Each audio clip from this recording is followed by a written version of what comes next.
Hello guys, मैं स्वागत करता हूं आप सभी का इस वीडियो में जो कि होने वाली है ब्लाइंड 75 सीरीज़ की फिफ्थ वीडियो। और इसमें हम एरे का फिफ्थ प्रॉब्लम सॉल्व करेंगे जिसका नाम है मैक्सिमम सब एरे। तो चलिए चलते हैं प्रॉब्लम पे और शुरू करते हैं।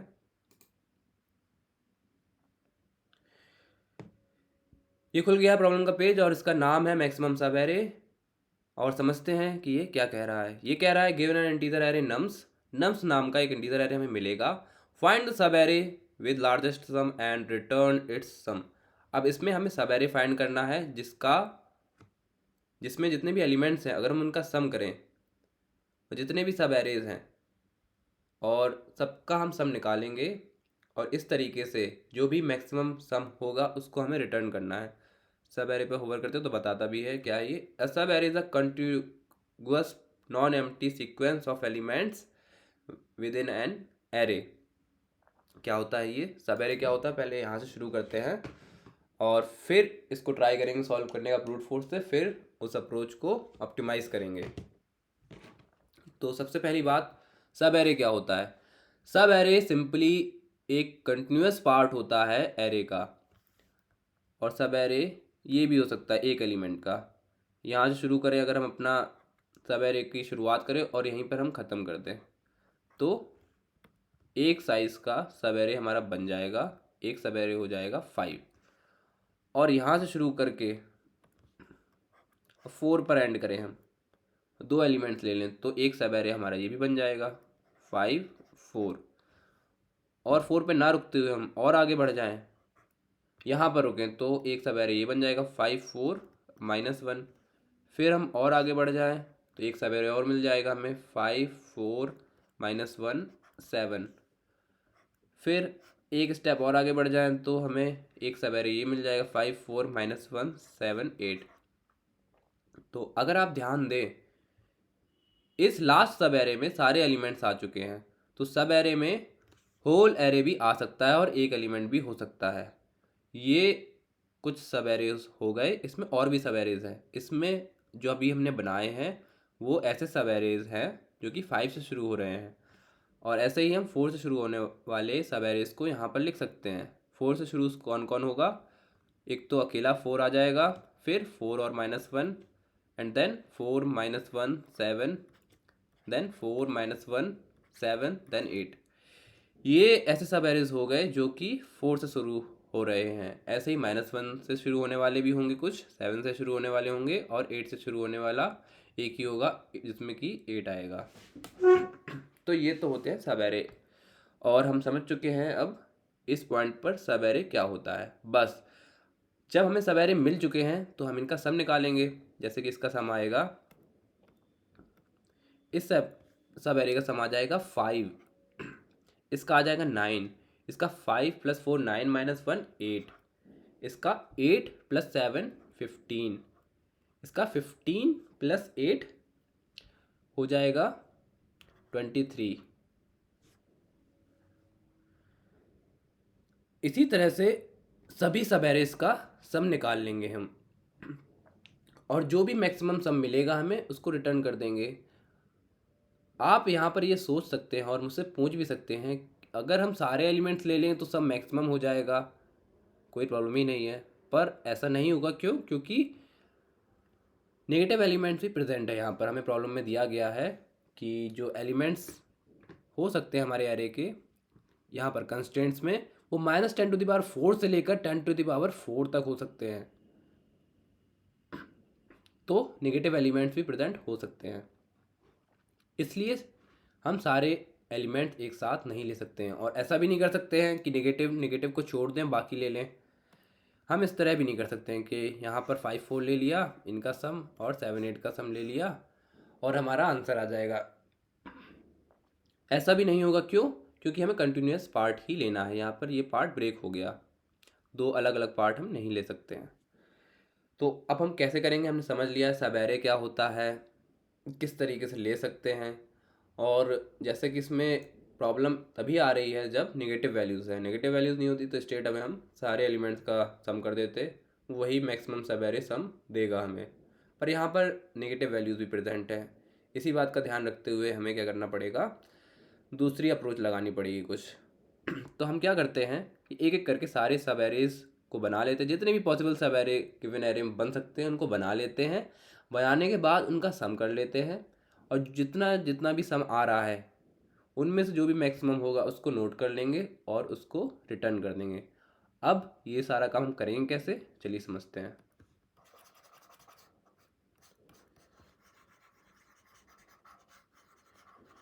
यहाँ पर मैंने इसको इरेज करके कुछ जगह बना ली है। अब मैं क्या करूँगा, पहले तो 2 फॉर लूप लगाऊंगा। मान लेते हैं कि पहले में जो वेरिएबल है वो आई होगा, और अंदर वाले फॉर लूप में जो वेरिएबल है वो जे होगा। और आई हमें बताएगा कि जो हमारा सब एरे है, जो हम करंट सब एरे जिस पर हम काम कर रहे हैं, वो शुरू कहाँ से हो रहा है, और जे हमें बताएगा कि एंड कहाँ से हो रहा है। शुरुआत हम सेम एलिमेंट से कर सकते हैं, क्योंकि हमें पता है एक एलिमेंट भी तो आ सकता है सब एरे में, इसलिए हमने जे को यहीं से शुरू करा। तो जब आई और जे यहाँ पर है तो हमारे पास ये सब एरे आ जाएगा, जिसमें एक ही एलिमेंट है 5। अब हम क्या करेंगे, जे को आगे बढ़ा देंगे, जिससे कि हमारे पास ये वाला सब एरे आ जाएगा। तो ये अंदर वाली लूप चलेगी, बाहर वाली जब तक इंतज़ार करेगी कि अंदर वाले पूरा चल जाए, फिर ये आगे बढ़ेगी बाहर वाली। तो जे 4 पे आएगा, फिर -1 पे आएगा, फिर 7 पे आएगा, फिर 8 पे आएगा, और फिर अंदर वाली लूप ख़त्म हो जाएगी, क्योंकि एरे का साइज़ रीच हो चुका है। तो इतने सब एरेज हमारे पास आ जाएंगे, यहाँ से लेकर यहाँ तक 5 से शुरू होने वाले हैं। फिर क्या होगा, फिर आई बढ़ेगा आगे, और 4 से शुरू होने वाले आ जाएंगे। हमारे पास शुरुआत आ रही है, स्टार्टिंग आ रही है सब एरे की, एंडिंग आ रही है, बस हमें क्या करना है, उनका सम निकालना है। तो सम निकालने के लिए एक और लूप लगेगी, जिसमें हम सम निकाल लेंगे, और फाइनली सम को मैक्सिमाइज कर कर हम रिटर्न कर देंगे। चलिए देखते हैं इस अप्रोच को कोड करके कि कैसे होगा। सबसे पहले हमेशा की तरह हम क्या करेंगे, गिवन वेक्टर की लेंथ निकाल लेंगे कुछ इस तरीके से, नम्स डॉट साइज से। अब हमारे पास लेंथ आ गई है, हम पहली फॉर लूप लगा सकते हैं, जो कि शुरुआत से 0th इंडेक्स से लेंथ तक चलेगी, और एक एक स्टेप करके आगे बढ़ेगी, इसलिए आई प्लस प्लस। अब अंदर वाली फॉर लूप बना लेते हैं, जिसमें वेरिएबल का नाम रख देते हैं जे। ये आई से शुरू होगी और ये भी एंड तक जाएगी, और एक एक स्टेप से आगे बढ़ेगी। अब जब हम दोनों फॉर लूप के अंदर आ चुके हैं तो हमारे पास क्या क्या है, स्टार्टिंग है सब एरे का, एंडिंग है सब एरे की, बस हमें सम निकालना है। तो सम निकालने के लिए एक वेरिएबल बना लेते हैं सम, जिसमें इनिशियली 0 रख देते हैं। इसमें हम एक एक करके वैल्यूज़ को इकट्ठा करेंगे, जिससे कि एक सब एरे का सम इस सम वेरिएबल में आ जाएगा जब हम इस अंदर जो फॉर लूप बनाएंगे उससे बाहर निकलेंगे। सम निकालने के लिए एक और फॉर लूप लगा लेते हैं, इसमें वेरिएबल का नाम के रख देते हैं। के की शुरुआत कहाँ से होगी, आई से, के एंड कहाँ पर करेगा, जे पर। यहाँ पर हम इक्वल टू लगाएंगे, क्योंकि जे हमें क्या कर रहा है, इंडेक्स दे रहा है, एंडिंग इंडेक्स। यहाँ पर हमने नहीं लगाया था, क्यों, क्योंकि यहाँ पर हम लेंथ का यूज़ कर रहे हैं, और हम जानते हैं कि किसी भी एरे में जो आखिरी इंडेक्स होता है वो लेंथ -1 होता है, इसलिए यहाँ पर इक्वल टू नहीं लगाया। यहाँ पर सेफली लगा सकते हैं, क्योंकि जे खुद में एक इंडेक्स है, वैलिड इंडेक्स है।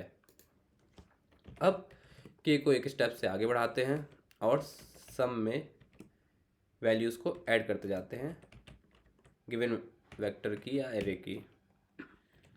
अब जब हम इस फॉर लूप से बाहर निकलेंगे तो सम में एक्युमुलेट हो चुका होगा हमारा एक सब एरे का सम। अब इसको हम कंपेयर कर सकते हैं, किससे करेंगे, जो फाइनल आंसर होने वाला है। फाइनल आंसर के लिए हम एक और वेरिएबल बना लेते हैं, और इसमें 0 डालने की वजह डालेंगे इंट मिन, क्योंकि हमें नहीं पता कि ज़रूरी नहीं है कि स्मॉलेस्ट पॉसिबल आंसर 0 हो, क्योंकि यहाँ पर नेगेटिव एलिमेंट्स भी प्रेजेंट हैं, तो आंसर नेगेटिव भी हो सकता है। इसलिए सबसे छोटी वैल्यू ले ली हमने मैक्सिमाइज़ करने के लिए, इंट मिन। इससे छोटी वैल्यू तो पॉसिबल नहीं है। अब हम जाएंगे और यहाँ पर चेक करेंगे कि आंसर में आ जाए क्या, अगर सम बड़ा है आंसर से, अगर ऐसा है तो सम आ जाए, अगर ऐसा नहीं है एल्स। ये मैं टर्नरी ऑपरेटर का यूज़ करके इफ एल्स कंडीशन लगा रहा हूँ। अगर ये कंडीशन ट्रू होती है तो सम चला जाएगा आंसर में, अगर ये फॉल्स होती है तो कॉलन के बाद वाला चला जाएगा चीज़, और बाद में हम क्या रखेंगे, आंसर। नहीं तो आंसर बड़ा होगा, सम बड़ा नहीं होगा तो आंसर बड़ा होगा, बराबर होगा तो कोई भी चला जाए, कोई प्रॉब्लम नहीं है। अब आंसर में कुछ वैल्यू आ चुकी है और वो भी अब मैक्सिमाइज होता रहेगा आंसर अपने आप। अब बस यहाँ पर एक गलती कर दी है, यहाँ पर क्या करेंगे हम के कर देंगे, क्योंकि के से अब हम वैल्यूज़ का सम निकाल रहे हैं और अंदर वाले फॉर लूप में जिससे हम सम निकाल रहे हैं उसमें वेरिएबल का नाम के है, इसलिए यहाँ पर के रहेगा। अब क्या करेंगे, हम तीनों फॉर लूप से बाहर आके सेफली हम अपने आंसर को रिटर्न कर सकते हैं, जिसमें कि फाइनल मैक्सिमम सब एरे सम प्रेजेंट होगा। इसको रन करके देखते हैं। ऑब्वियसली इस अप्रोच की टाइम कॉम्प्लेक्सिटी ज़्यादा है, बिग ऑफ एन क्यूब है, और ये टीएलई देगा। हमें सबमिट करके देखते हैं। ये 3 टेस्ट केसेस पास कर चुके हैं, सबमिट करके देखते हैं और हम उम्मीद करते हैं कि रिज़ल्ट में टीएलई आएगा।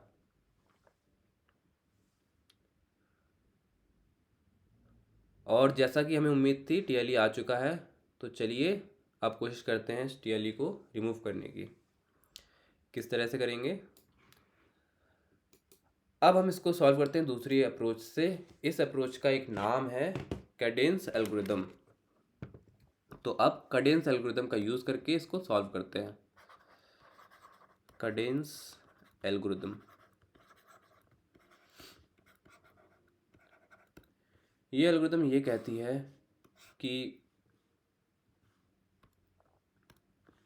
जो भी हमारे पास गिवन एरे है, यही ले लेते हैं 5 4 -1 7 8, 5 4 -1 7 8। ये एल्गोरिदम ये कहती है कि सम करते चलो, और इस एल्गोरिदम से हम एक ही पास में order of big O of n में ही इसको कर सकते हैं, और बिना कोई स्पेस लिए। तो इसमें हम क्या करेंगे, ये एल्गोरिदम कहती है कि अगर हम सम करना शुरू करें तो शुरुआत में क्या आएगा, सम करेंगे हम यहाँ से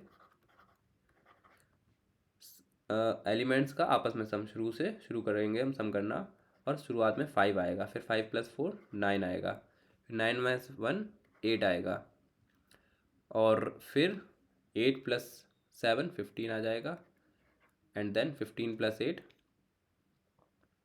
आ जाएगा 23। तो एट द एंड हमारे पास मैक्सिमम सम क्या आया, 23। ये एल्गोरिथम कहती है अगर किसी पॉइंट पर हमारा ये जो करंट सम है, ये करंट सम ही तो है, हर एक एलिमेंट पे अपडेट होता है, तो किसी पॉइंट पर अगर ये करंट सम उस करंट एलिमेंट से छोटा हो जाता है तो इसको आगे बढ़ाने की कोई ज़रूरत नहीं है। अब ये सम तो छोटा हो ही चुका है, कोई मतलब नहीं है इसको आगे इस सम को ले जाने का। हम इसी एलिमेंट से जो कि बड़ा है, खुद में ही बड़ा है इस सम से, यहीं शुरुआत कर सकते हैं नए सब एरे की। इसकी शुरुआत कहाँ से होगी, इस वैल्यू से। ये बड़ी नहीं है, यहाँ पर मैं एग्जांपल के लिए बता रहा हूँ। अगर कोई ऐसी वैल्यू होती कि जो बड़ी है, मान लेते हैं यहाँ पर ये होता, इसको कर देते हैं हम -4 और इसको कर देते हैं हम 10। मैंने कुछ चेंजेस कर दिए। अब फिर से सम निकालते हैं। तो यहाँ पर तो 5 है, फिर क्या है 1 रह जाएगा, इसको थोड़ा और बड़ा कर लेते हैं, -7 कर देते हैं। ऑल राइट, अब ठीक से समझ में आएगा। शुरुआत में पहले स्टेप में सम 5 होगा, अकेला पहला एलिमेंट ही आएगा। फिर जब 2 एलिमेंट को कंसीडर करेंगे, ये वाला सब एरे करेंगे कंसीडर जिसमें 2 एलिमेंट्स हैं, तो सम आ जाएगा हमारा -2। और फिर हम आगे बढ़ेंगे, -2 में 10 जोड़ेंगे तो क्या आएगा सम -8। क्या -8 को आगे ले जाने की ज़रूरत है हमें, नहीं है। क्यों, 10 खुद में ही बड़ा है -8 से। अब -8 को अगर हम ना ले जाते हुए यहाँ पर 10 रख लें, मतलब हम यहीं से शुरुआत कर दें सब एरे की, तो कोई प्रॉब्लम होगी, नहीं होगी। ये खुद में बड़ा ही है, -8 तो बस इसको छोटा ही कर रहा है। और -8 को अगर हम आगे ले जाएंगे तो यहाँ पे तो 2 छोटा था, -8 नहीं आएगा, +8 आएगा, सॉरी। यहाँ पर क्या आएगा, +8 आएगा अगर हम इसको 10 को -2 में जोड़ेंगे। और ये 2 नंबर छोटा है 10 से, तो इसको ले जाने का आगे कोई मतलब नहीं है। 8 को हम 10 से ही शुरुआत कर सकते हैं, नए साइबेरिया की शुरुआत यहाँ से ही कर सकते हैं। तो 8 की बजाय हम क्या करेंगे, इस पॉइंट पे हम लिखेंगे करंट सम को 10। 8 तो छोटा ही था 10 से, और 8 में अगर हम 7 8 को जोड़ते तो वो 2 नंबर छोटा ही रहता। अब 10 में जोड़ेंगे तो मैक्सिमम वैल्यू आएगी हमारी। हमने जोड़ लिया है 7, नेक्स्ट स्टेप पे हो गया 17, नेक्स्ट स्टेप पे क्या करेंगे, 17 में 8 जोड़ेंगे जो कि हो जाएगा 25। इस तरह से ये एल्गोरिथम ये कहती है अगर किसी पॉइंट पर करंट सम हमारा करंट एलिमेंट से छोटा पड़ जाता है तो उसे आगे ले जाने की कोई ज़रूरत नहीं है। जो बड़ा है हमारा करंट एलिमेंट, वहीं से नए एरे की शुरुआत कर दो और सम को, करंट सम को अपडेट कर दो उसी वैल्यू से जो कि बड़ी वैल्यू है, करंट सम से बड़ी है, उसी से अपडेट कर दो और इसी को आगे ले जाएंगे हम। यही मेन कॉन्सेप्ट है कैडेंस एल्गोरिथम का। चलिए अब कोड कर लेते हैं इस कैडेंस एल्गोरिथम में। इसमें हमें बस एक ही ट्रैवर्सल चाहिए, एक ही पास चाहिए और हमारे पास मैक्सिमम सब एरे सम आ जाएगा। कोड को रीसेट कर लेते हैं और फिर से नया कोड नए अप्रोच से लिखने का शुरू करते हैं। सबसे पहले लेंथ निकाल लेते हैं, लेंथ नम्स डॉट साइज से। फिर एक ही पास चाहिए हमें, तो एक ही फॉर लूप लगा लेते हैं 0 से टोटल लेंथ तक i प्लस प्लस, और एक वेरिएबल बना लेते हैं करंट सम, जिसमें क्या है इनिशियली 0। इसमें बस एक एक करके एलिमेंट्स को हम जोड़ते जाएंगे गिवन एरे के। एक फाइनल आंसर बना लेते हैं जिसको हम रिटर्न करेंगे। इसमें होगा मैक्सिमम वैल्यू, जो भी सम रहेंगे हमारे करंट सम में एक एक करके सम आएंगे, उनमें से जो भी मैक्सिमम सम होगा वो हमारे आंसर में आ जाएगा। तो शुरुआत में पहले की तरह इसमें भी इंट मिन दे देते हैं, मिनिमम इंट इधर, क्योंकि नेगेटिव भी आ सकता है हमारा आंसर। अब अंदर हम क्या करेंगे, करंट सम में सिंपली बार बार एलिमेंट्स को जोड़ेंगे कुछ इस तरह से। फिर हम चेक कर लेंगे कि करंट सम में क्या अपडेट हो जाए। अगर करंट सम हमारा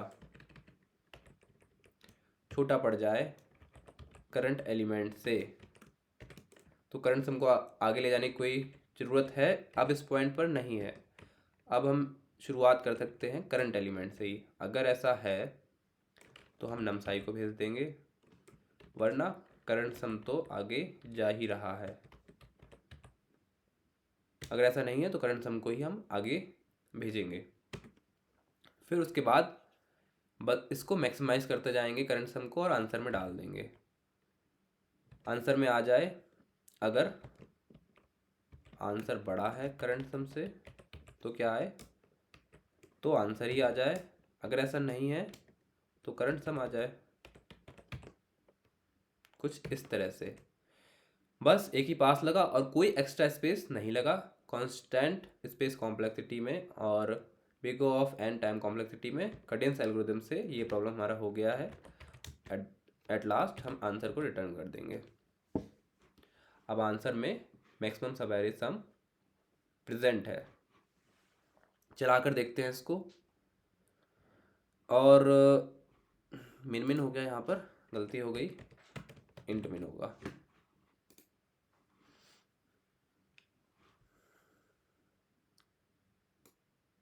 फिर से कोई प्रॉब्लम, और इस बार क्या है, नम्स आई करंट सम, हाँ इधर पे भी नम्स आई ही रहेगा। All right, given 3 test cases pass हो गए हैं। अब इसको सबमिट करके देखते हैं। इस बार उम्मीद है कि TLE नहीं आना चाहिए और सोल्यूशन हमारा एक्सेप्ट होना चाहिए। तो जैसी हमें उम्मीद थी, सोल्यूशन एक्सेप्ट हो चुका है। और आई होप कि आपको मेरा एक्सप्लेनेशन समझ में आया हो। अगर समझ में आया है तो आप वीडियो को लाइक करिए और चैनल को सब्सक्राइब भी कर सकते हैं। इस वीडियो के लिए इतना ही। अब मिलते हैं नेक्स्ट वीडियो में।